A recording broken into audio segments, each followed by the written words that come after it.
Boa tarde,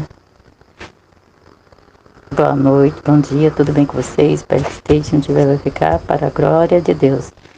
Na antiga aliança, o sacerdócio era privativo aos filhos de Arão e os profetas eram chamados e vocacionados. Podemos citar Isaías, Jeremias e muitos outros. Na atual dispensação, ministério e uma vocação, um dom onde o vocacionado terra e muitos outros. Na atual dispensação, ministério e uma vocação, um dom, onde a vocacionado tem a consciência de que primeiro o Senhor vem e recompensa. Segundo, seremos julgados pelo Senhor. A vocação faz superar o obstáculo considerado pelo homem comum insuperável.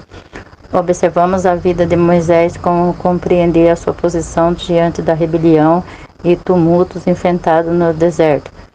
Diante do questionamento e legitimidade da sua vocação, o que ele faz? Ora, fervorosamente intercedendo quando Deus quis destruir o povo e fazer dele um novo grande povo.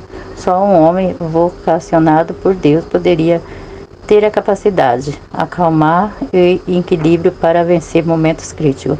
Moisés não era um super-homem, mas um homem vocacionado pelo Senhor.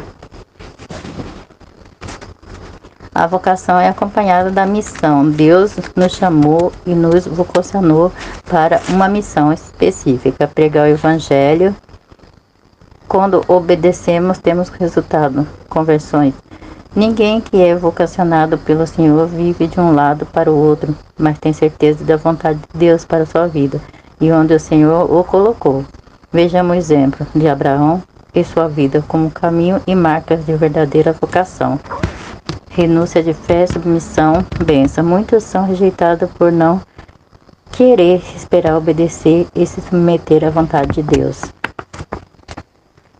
Então, do que precisamos? Sermos mais zelosos quanto andar com Deus do que com qualquer outra coisa. Se não amar a sua vocação, logo sucumbirá e desistirá de lutar ou prosseguirá sobre o peso de uma monotonia tão fastidiosa como de um cavalo cego girando em um moinho. Charles Hopper. Paulo era claramente controlado por uma vocação mais forte do que a sua vontade. Ele começa a maioria das suas cartas declarando que é apóstolo pela vontade de Deus. Sua apresentação no primeiro capítulo de Romanos é ainda mais específica. Paulo, servo de Cristo Jesus, chamado para ser apóstolo, separado para o Evangelho de Deus, pela qual Cristo recebemos a graça e apóstolo para a obediência da fé entre todos os gentios, entre os quais sois também vós chamado. Romanos capítulo 1, versículo 1, 5 e 6. O senso da identidade de Paulo flui de uma profunda convicção de que ele foi chamado e separado por Deus para uma obra apostólica. A introdução da Epístola de Paulo aos Gálatas utiliza o mesmo vocabulário com o fim de revelar o seu chamado apostólico. Observe o profundo senso de vocação, a sua convicção firme de que o trabalho apóstolico era que Deus havia estabelecido para ele fazer. Deus, que desde o ventre da minha mãe me separou e me chamou pela sua graça. Gênesis capítulo 1, versículo 15. Paulo era controlado por uma vocação fora dele mesmo, que envolvia toda a sua vida e o conduzia para o seu destino no ministério apostólico. Esse senso de vocação aparece diretamente no chamado de profeta Jeremias. Antes que eu te formasse no ventre, te conheci. Antes que saísse da madre, santifiquei-te. As nações te dei por profeta. Jeremias capítulo 1, versículo 5. Em Romanos 1, Paulo une sua vocação ao seu ministério apostólico à pessoa de Cristo. Igualmente, toda vocação cristã deve ser centralizada em Jesus. O apóstolo dos gentios utiliza uma confissão cristã primitiva, talvez um antigo hino, para descrever o cristão que chama as pessoas para o ministério. Ele é o que nasceu da descendência de Davi, segundo a carne, foi declarado Filho de Deus, com poder, segundo o Espírito de Santidade, pela ressurreição dos mortos. Romanos capítulo 1, versículo 3 e 4. Foi por meio desse Cristo ressaltado que Paulo recebeu seu chamado.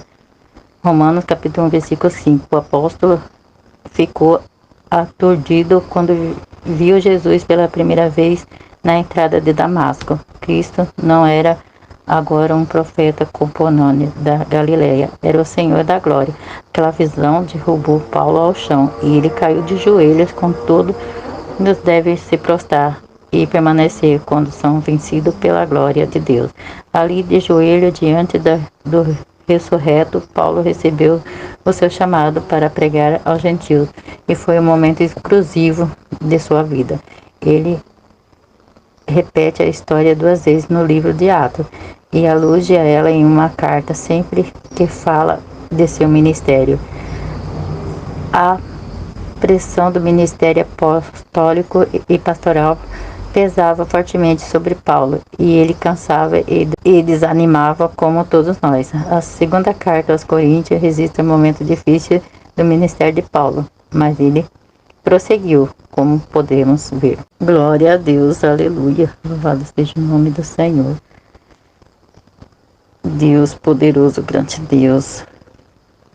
Deus é maravilhoso. Deus, Ele quer nós fazendo a obra dele, porque nós precisamos de Deus.